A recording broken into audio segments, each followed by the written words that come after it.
Welcome to the Lifestyles Unlimited Real Estate Investor Radio Show, a real estate investment program. Listen and learn how to use real estate to build wealth and passive income streams for you and your family. We bring you experts every day to discuss and answer your questions on everything from single-family homes all the way up to 600-plus unit apartment complexes.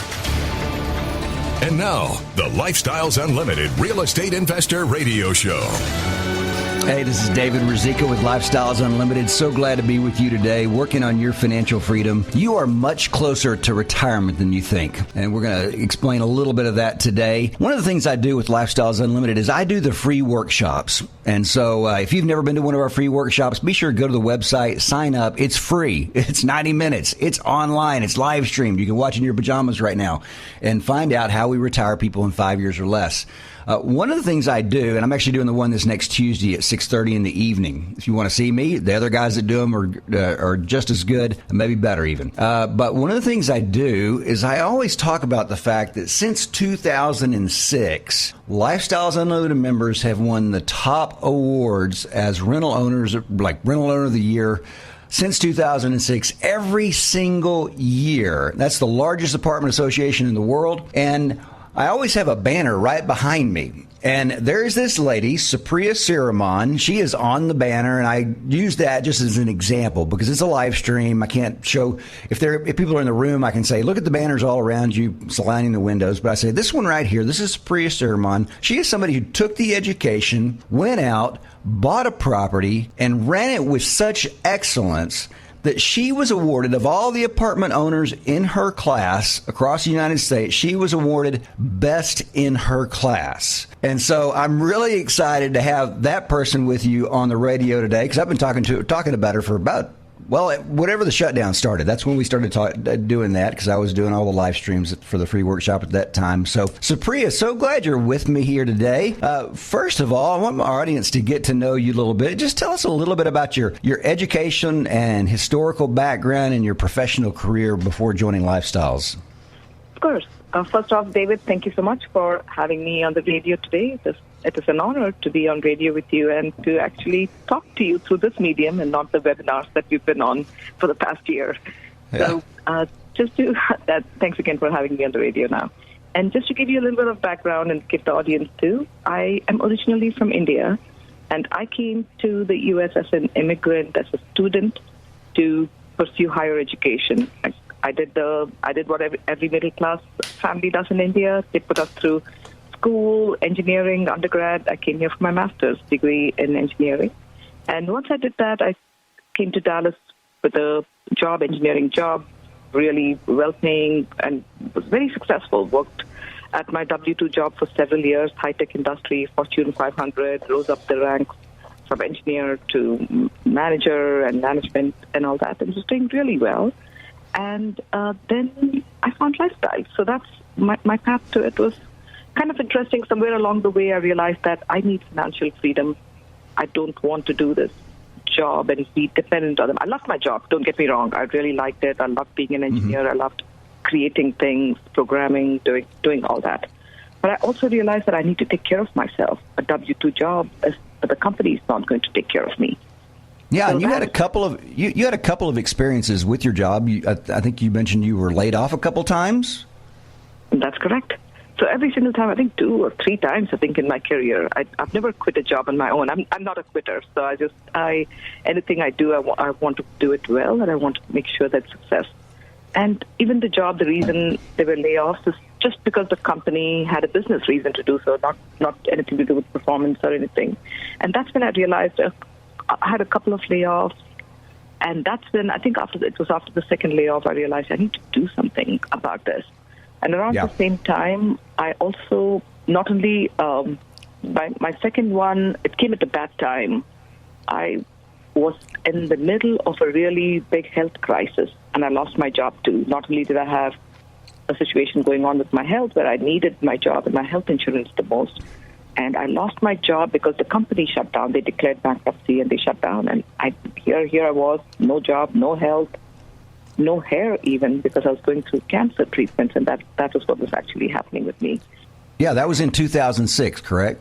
That was in 2006, and that was devastating. Here you are, you think you study, you do well, you have a job, you have a really good, stable job, and when you expect it, then you lose your job. And I didn't even have the energy or the capacity to even look for a job then, because I didn't know what was.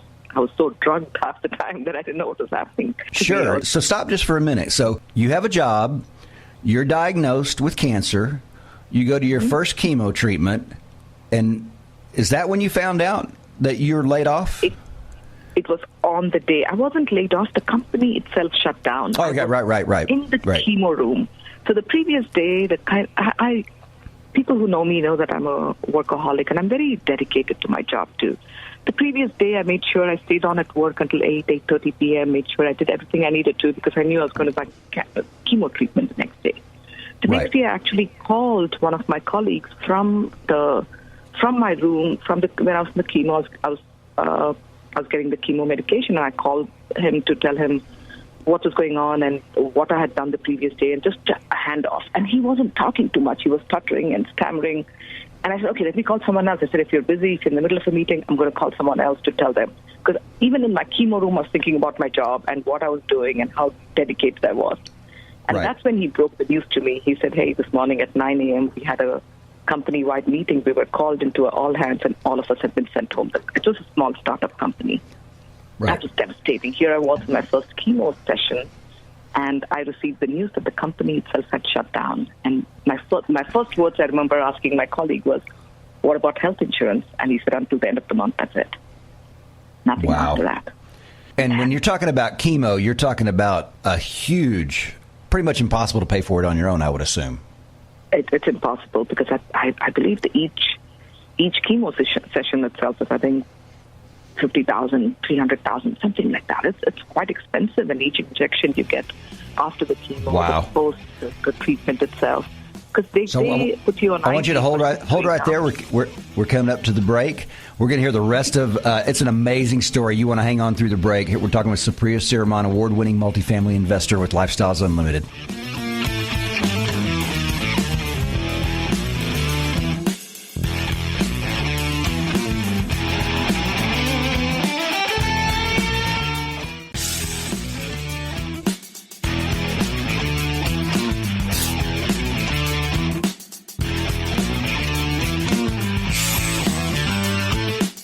Warning.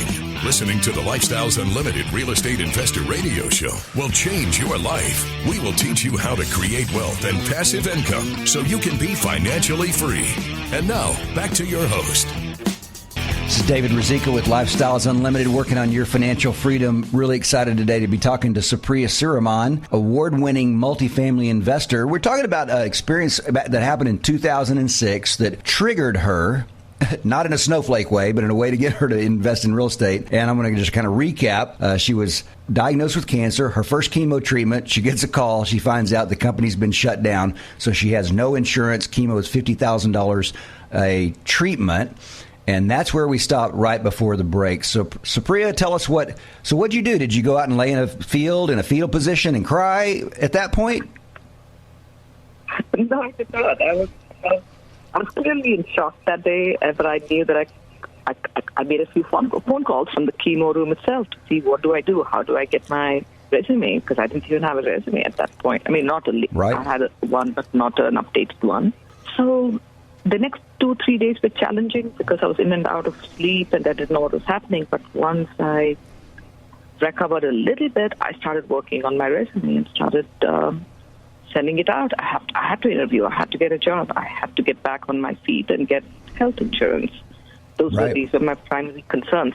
I had money saved up. Don't get me wrong. I'm one of those. I was the Dave Ramsey type of person. I save, make sure everything is paid off. No debt, no nothing.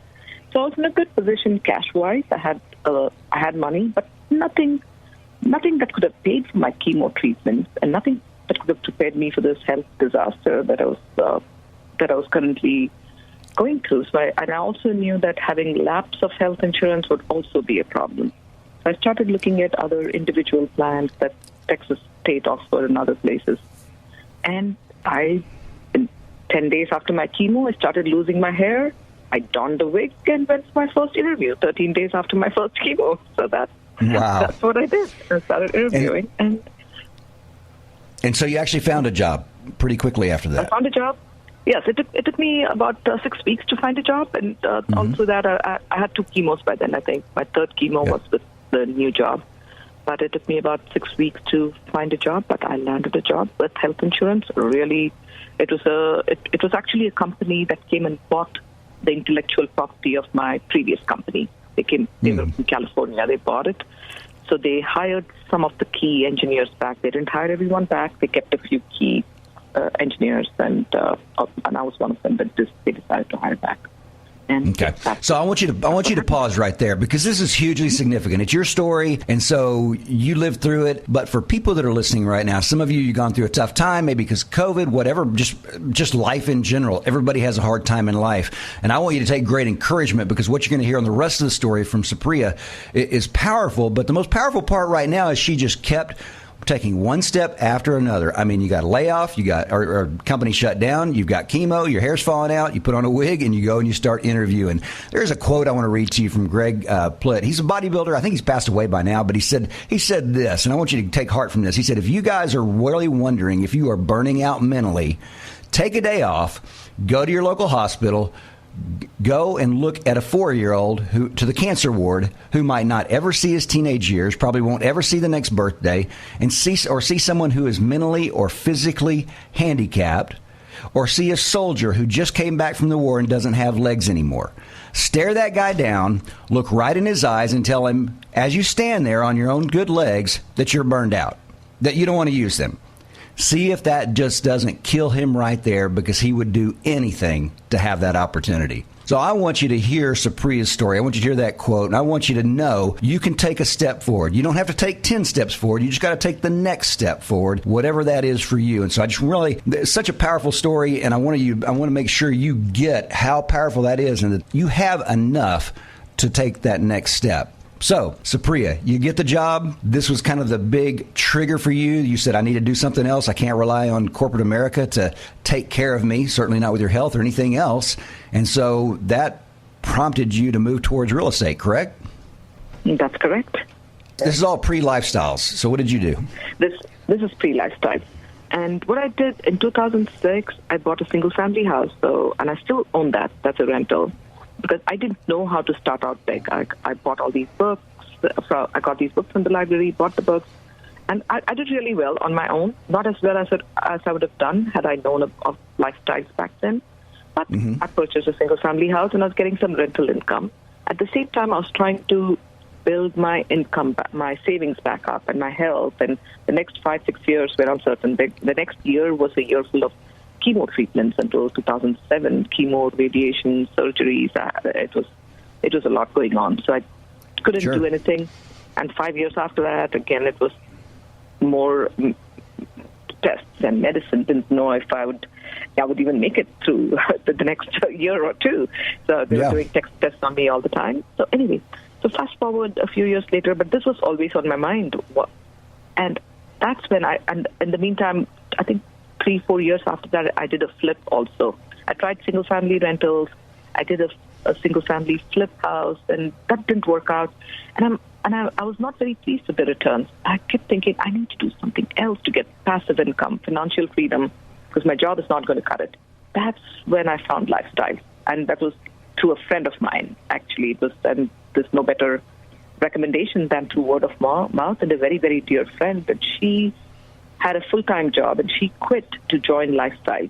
And at that time, I didn't know what she joined. And she was raving about this organization she had joined, Education and Mentoring Group, and how she was making money. She was buying properties on her own. They were helping her. And I was very keen. And I asked her, of course, my job was busy. I was traveling all the time. She was busy. But every time we met, she would tell me that she would take me to a monthly event. She kept telling me, I'll take you. She said, I'll invite you to a monthly event.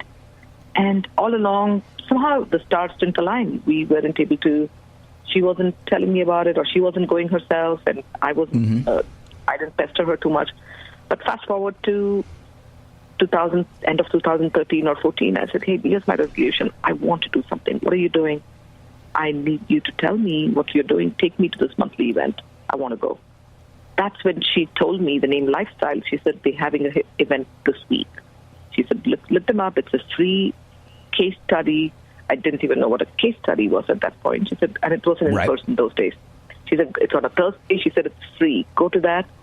And she said, if you like it, you join. She told me this, it's no pressure. They're not going to make you do something saying join or else. None of that. She said, no pressure. If you like it, you join. So I went there fully, very excited because I half knew that I would join, but I didn't know what it was about. I went there, heard Dave Fisher, and I had heard a couple of single-family speakers talk about their success and one multifamily lead talk about their success, and I was completely convinced that this is what I want to do. Yeah. And then they told me they had one more step. I didn't like it. I was so eager. I'm the kind, I want to do it. I want to pull the trigger. I want to get it done. They said, no, not so soon. They said, there's one more step you have to go past. There's a 2-day event that's happening this weekend. You need to come to that. So I signed up for the 2 days, the Saturday and Sunday one. And okay, pause right there. We're going to go on the other side. We're going to talk about the big aha moments for Supriya at that 2-day event. I'm going to tell you a little bit about more of the case study on the other side of the break. We're glad to have you with us. We're glad to be with you working on your financial freedom.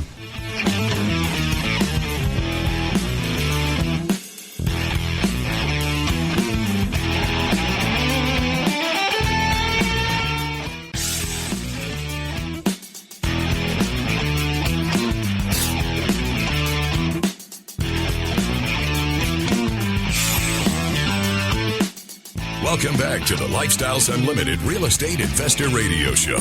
It's time to turn up the volume and fine-tune your passive income plan so you can create the lifestyle you've always wanted. Hey, glad to be with you. This is David Ruzicka with Lifestyles Unlimited, working on your financial freedom. I always like to say you are much closer to retirement than you think, and I have people on the show every week that demonstrate that. We're talking to Supriya S, 2006, was diagnosed with cancer. At the same time, her company shut down, pulled herself up by her bootstraps, went out, looked for a job while she's on chemo, landed another job about 6 weeks later, and realized that corporate America was not going to take care of her, even in the face of cancer. And so began investing in some real estate on her own. Years later, through a friend, found out about Lifestyles Unlimited. And Supriya, your first experience was going to case study. And I want to explain to people what that is. We have actually 3 case studies, I think, a month right now. They're online. Everything is live streamed. During regular times, we do have them live where you can actually also come in person. But case study, we have 2 single-family case studies and 1 multifamily case study. And what that means is a member actually tells about a deal they did. Actually, I was one of the case studies, I think, in 2017. I told about a single-family house I bought. I said, here's my realtor. Here are the contractors I used. Here's the foundation repair company I used. Here's how long it took to do the rehab. Here were my returns. I told everything about the deal. And then people ask questions about the deal as well. We do that because we believe in learning from success. And you can attend case study as a non-member of Lifestyles one time as a guest. And if you're listening and you would like to attend case study, we have one this Thursday at 6 p.m. Central Time. Like I said, it's online. Just email me. AskDavid@LUINC.com. Think about it this way. LifestylesUnlimitedIncorporated.com. LUINC.com. It's just Ask David. Ask David at LUINC.com. And I will sign you up. I'll need just your cell phone number, email address, and your name. Your name would be good as well. And I'll get you signed up and you can attend. So, Supriya, you went to case study and you're like, I'm ready to go. And they said, no, you can't. You have to go to this thing called a 2-day seminar, 16 hours, how to locate, negotiate, rehab, lease, and manage single-family and multifamily properties. Tell us, what were the big aha moments as you sat through that 2-day seminar? And who actually taught your 2-day seminar? Remind me of that. So it was the 2-day seminar was David Fisher. The same David Fisher was the case study. He did the case study also, and that very weekend it was I sat in David's 2-day class, and it was completely life-changing, life-altering. It opened my eyes to so much that I didn't know. So I sat through it the first day, and I was excited. I'm like, okay, I'm going to go buy more single families. He started talking about single family, and I'm going to go buy it because I had a job, I had money, but I just didn't know where to park my money. So don't get me, this is not one of those get-rich-for-free type of schemes. You need to have money, seed capital to start investing. So I was ready the first day, and I told David, I'm signing up. And he said, no, wait, we have one more day. So it's one more step. So the second day was where I had a lot of aha moments. The second day was all about multifamily apartment communities. And the biggest aha moment that I had was when he started talking about something called NOI. And he gave us examples, and that just blew my mind. He talked about how for an apartment community where it's not a CMA, you don't look at the properties next door and say, okay, all these properties cost so much per door, therefore this will also be in the same ballpark. What yeah, let me translate that just a little bit. She's talking about comparative market analysis. You take the average selling price of houses in a neighborhood, that determines what your house is worth. With multifamily, I'm going to let her explain that. It's about how much money does your property make. So go ahead with that from there. Correct. So that's what. And that concept, again, allowed me to believe, and it confirmed my belief that I can make a difference. If I do something really well, if I can do something to get more income for this property, like change it, transform it, put in better management, better amenities, better kitchen, countertops, cabinets. We have residents who are willing to pay more for that instead of saying they don't want to live in a bad home. So I realized that if one could do that, David showed examples of how once you increase the income and the NOI, your property's worth is far more, and you can refinance, get all even your initial capital out, and you can still keep making money from it. Yeah. And NOI is net operating income. And what that bottom line is, you can force an apartment community to appreciate. And so it doesn't matter what the apartment community next to you sold for. What matters is how much yours makes. And so you can force that appreciation. Kind of the golden rule is if you can increase that income, net operating income, by 10%, you can increase your equity by 100%, which is a powerful multiplier. I mean, it's just crazy that you can actually do that. The other thing you talked about, Supriya, though, is you said this idea of a hard money loan. That it really kind of bugged you because you're like, why would you want to do that if you could pay all cash for a single family house? So that was one concept where I just couldn't get my arms around it. The first day I kept asking David that. And I still remember David was, I don't know if he was irritated with me or he was like, get out of my class. I kept asking him, like, David, I don't understand that. Why would someone go pay 10%, 13%, 14% to a hard money lender when you have the money, pay it, and buy that single-family house? I didn't understand that concept until a few hours later into the class, and it completely made sense. By the end of the day, I knew why you would do that. You're leveraging your money. You can convert that into a conventional loan. Even the rehab is rolled into it. So a lot of things where it made sense to pay that 10%, 13%, whatever for a short term, only 30 days, 60 days. And then after you are the conventional loan. He actually stayed after and talked to you one-on-one about that, right? He did. David's like that. He'll stay until, 9 p.m. if any of us ask a question. That's so you folks that are listening, the point of this is not to explain to you why you want to use a hard money loan. Because you'll get that in the 2-day class. The short version is it's not about making more money. It's about making your money work more effectively for you so that you amass enough passive streams of income to meet or exceed your bills. And the bigger point I want to make here is David Fisher, one of our instructors, we got a lot of them. He is a multi-millionaire real estate investor who learned how to do his investing with Lifestyles Unlimited. And these are the kind of people that are lifestyles. Supriya's like, I don't understand why you want to do that. You want to pay 14% of a hard money loan? That's crazy. I want to pay all cash for everything. And he cares enough to set aside the time and sit down and say, let me explain it to you. Let's go from A to B to Z. However long it takes, we're willing to do that. That's the kind of organization that Lifestyles Unlimited is. That's the kind of care that you get and the kind of instruction that you get when you join an organization like Lifestyles. That's what you need to do real estate investing. That keeps you from running into a ditch. It keeps you from making bad mistakes. It helps you to make money. And that's why we have success stories like Supriya, who we have on the radio right now. So I wanted to make a big deal about that, Supriya, because you and I are used to that. That's common. Oh, I can ask somebody whose experience is phenomenal a simple question and they're going to answer me? Yeah, they're going to answer you. They're going to spend the time. And that's not common in the outside world at all. You were excited. You're going to do multifamily investing. We have about a minute before the break. What was your next step after going to that 2-day class? The next step was to join as a preferred member, and I hit the road running. I went to all the education, the initial classes that the Lifestyle gave me a list to. So I did all the education, and then I started investing in properties. I wanted to be a lead, but just I know we're coming up on the break, but I did not want to take other people's money until I had learned how to do it myself by watching other people's success and emulating success and learning from them. So yeah, I really like the integrity of that, because you said, I don't want to take anybody else's money until I've spent a year to a year and a half learning the process. And so you became a passive investor and invested in a number of deals. And on the other side of break, the music is right there. We're going to hear the rest of Supriya's story. Supriya Siraman, award-winning multifamily investor. Glad to have you with us. I want to remind you, you're much closer to retirement than you think.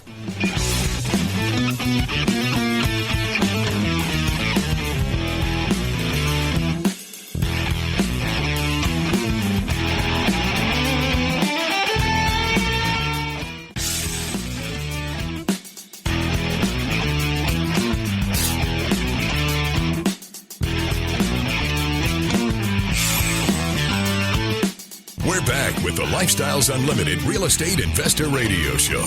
We're here to answer your questions and help you become financially free.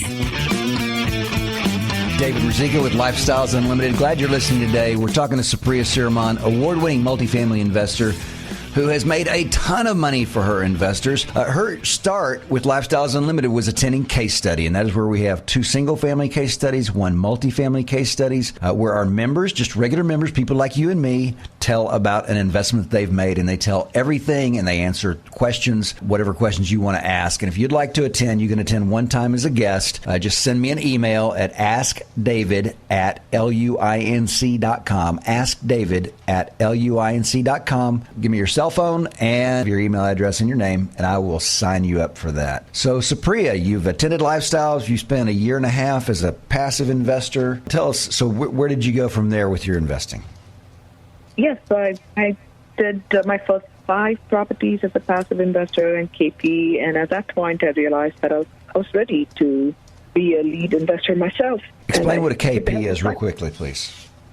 A KP is a key principal. So this is with other lead investors if their net worth or their liquidity wasn't enough for them to purchase a multifamily community or an apartment community by themselves. They ask for others, and I was one of them that I signed up for 2 of them. Where it's a guarantee. It's like 2 people signing on a loan, or 3 or 4 people. So I helped the lead investor, and that built my experience too when I was ready to be a lead. Lenders will look at that and say, she has experience herself. So that makes me feel good, where they see that I've signed on multifamily properties myself. So that's what KP is. And so then you begin looking for your first property. Tell us, how did you find, tell us about the first property. How did you find that first property? So this was through networking. This was one of the lifestyles. But again, this business is all about knowing who to talk to and what the relationships you build. This was at a networking event of one of Lifestyles vendors, and they told me about this property. I was talking to a broker, and it was Old Capital, actually, called people. It was at their networking event, and they told me about this property, and I saw it. I toured it the very next day, I think, or 2 days after that. I toured it with the Lifestyle broker, Carolyn Putney. She accompanied me. We toured it, and we right away knew it was the right property. We put in an LOI, which is a letter of intent, and a few months later, we were owners of this property in Dallas. And what kind of property was it? Was it a beautiful property where you walk on the property and you feel really good about being there, and it just makes you think rainbows and sunny days?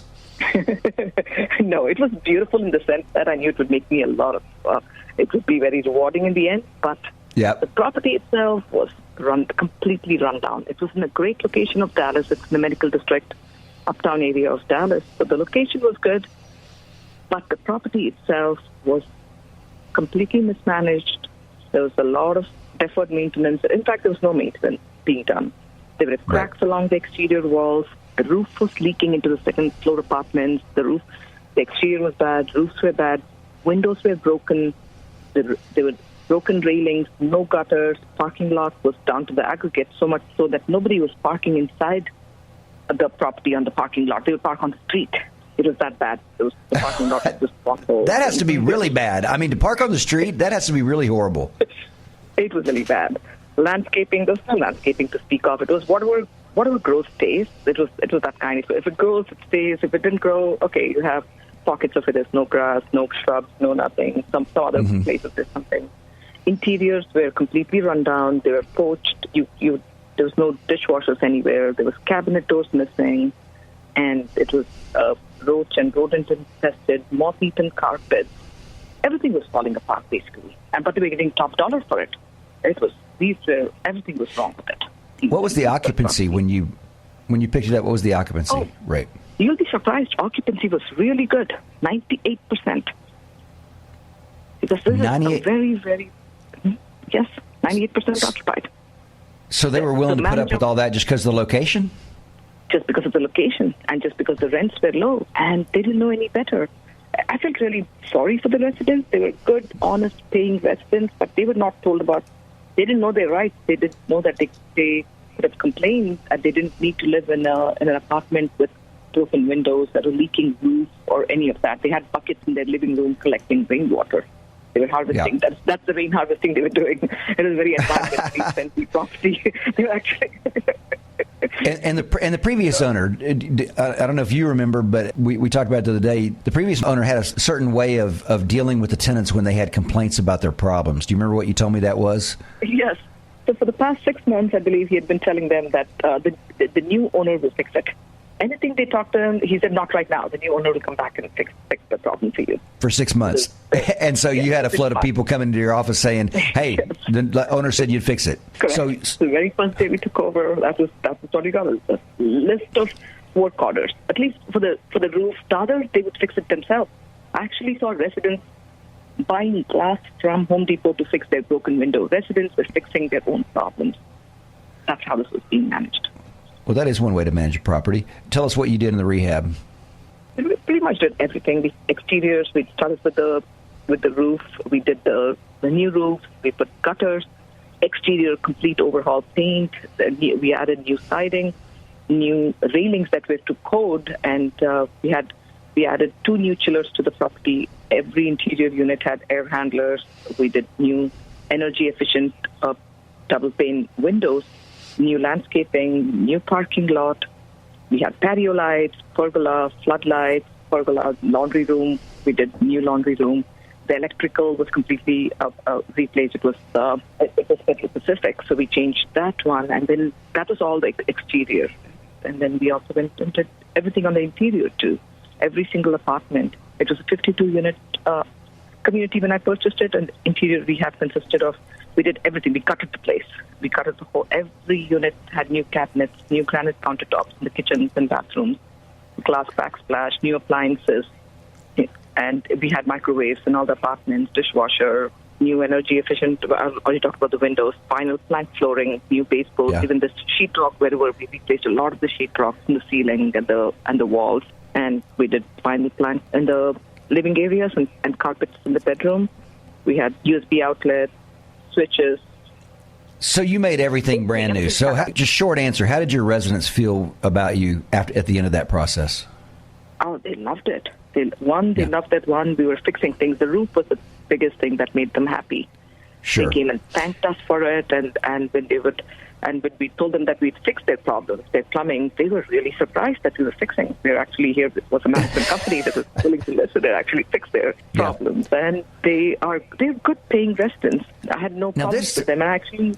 Now, this is a massive rehab, $23,000 per door, and you transform the property from a horrible, horrible place that you'd never want to live to basically a brand new property. Everything there was brand new. And I can just feel, I'm sitting there listening to you and I'm thinking, oh my goodness, I would never know how to do this. I don't have experience doing this, but neither did you. How did you know to fix all these things? Oh, it was talking to the mentors at Lifestyles, talking to the other lead investors who had done it before me, and also that 1.5 years of watching the success of other lead investors, going to the networking events, talking to them, talking to vendors, making spreadsheets, lists, getting bids, just things. And anything I needed, I would definitely get help.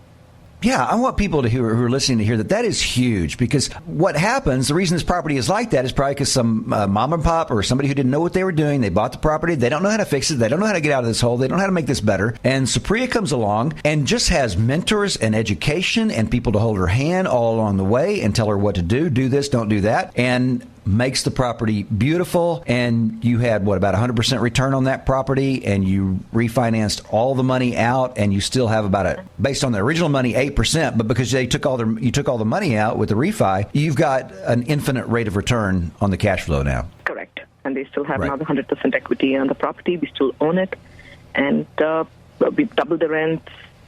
We have really, really good community, good residents, well managed, very professional. We have a night and day difference between what was before and what it is now. And this is the property you won a national award on 2019. You won the National Apartment Association's top award in your class. Hey, we only have about 15 seconds left, but I want to close out the show. I want you to just tell us, you're talking to your best friend on the earth. They're suffering in a regular job. Tell them why they should go to the free workshop, go to the case study, check out Lifestyles Unlimited. One thing I'll tell them is, one, look at your future. Do you want financial freedom? Do you want to make sure that you're making money for yourself? Yes or no? If you do, then go get education. You wouldn't want to do surgery without learning and knowing how to do it. You don't want to go cut it from somebody else without knowing how to do it. Thank you so much, Supriya. You guys have a great day. Glad to have you with Lifestyles Unlimited. Glad to be with you today. The Lifestyles Unlimited Real Estate Investor Radio Show is for entertainment purposes only. Please consult a professional regarding your personal investment needs. Nothing presented on the Lifestyles Unlimited Real Estate Investor Radio Show constitutes an endorsement, recommendation, offer, or solicitation to buy or sell any product or security.